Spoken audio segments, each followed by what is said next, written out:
Matadi, chef-lieu de la province du Congo central, a vécu une ambiance sans pareil le dimanche 8 mars dernier avec la commémoration de la Journée internationale de la femme. La salle Victoria dans la commune urbano-rurale de Matadi, cadre choisi pour la célébration de cette journée, a été prise d'assaut par différentes mamans venues de plusieurs coins de la ville portière, y compris plusieurs autorités politico-administratives de la province, chère Amfumu Simokimbaou. Au cours de son allocution, la ministre provinciale du genre, famille et enfants, Iguette Nganantimba, a mis un accent particulier sur le caractère que revêt cette journée qui vise entre autres à rendre hommage aux femmes victimes de certaines atrocités dans la société, mais aussi celles qui ont lutté pour que la femme soit aujourd'hui émancipée. Pour Madame Iguette Nganantimba, se référant au thème national congolais et congolaises, lèvons-nous pour défendre les droits de la femme, a émis le vœu de voir tout le monde prendre conscience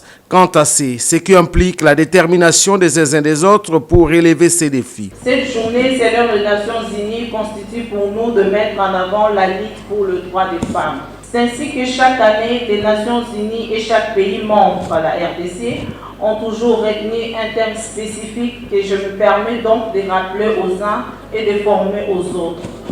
Pour la présente édition 2020, le thème international choisi est « Je suis de la génération égalité, lèvons-nous pour le droit des femmes ». Et sur le plan national, le gouvernement congolais a opté pour « Congolaises et Congolais, lèvons-nous pour défendre le droit des femmes ». Ma brève allocution de cet après-midi ne vise pas à parler au nom de femmes, mais plutôt de rendre d'abord hommage à toutes les femmes qui ont donné leur vie dans la lutte pour le droit des femmes dans différents domaines. Ensuite, à celles qui ont subi des tortures physiques ainsi que morales pour avoir lutté et défendu la dignité et l'honneur des femmes. Enfin, comme l'indique notre thème de l'année, je cite, « Congolaises et Congolais, lèvons-nous pour défendre le droit des femmes ». Mon souhait de cet après-midi est de stimuler chacune et chacun, y compris moi-même, de prendre davantage conscience et des dispositions pratiques pour contribuer à la réussite de l'éradication de l'inégalité de sexe tant décriée. Je suis sûre et certaine nous y parviendrons si nous ne baissons pas nos bras. Parmi les autres de marque à cette manif, le gouverneur de province Atoumata Bouarankulu qui a martelé sur l'importance de la femme dans la société et ou la communauté universelle. C'est ainsi, pense-t-il, que cette lutte pour l'émancipation de la femme doit être commune et impliquer tout le monde. Il a en outre encouragé la scolarité de la fille tout en conseillant une maternité beaucoup plus responsable afin d'un encadrement efficient des enfants. Inza ya mvimba kena kukembela nkinzi ya bamama benu fwana vwana na fierté na lolendo mingi na banzutu na beno na kilumba plai plina be plina samu na yao inza ya mvimba kena kukembisa beno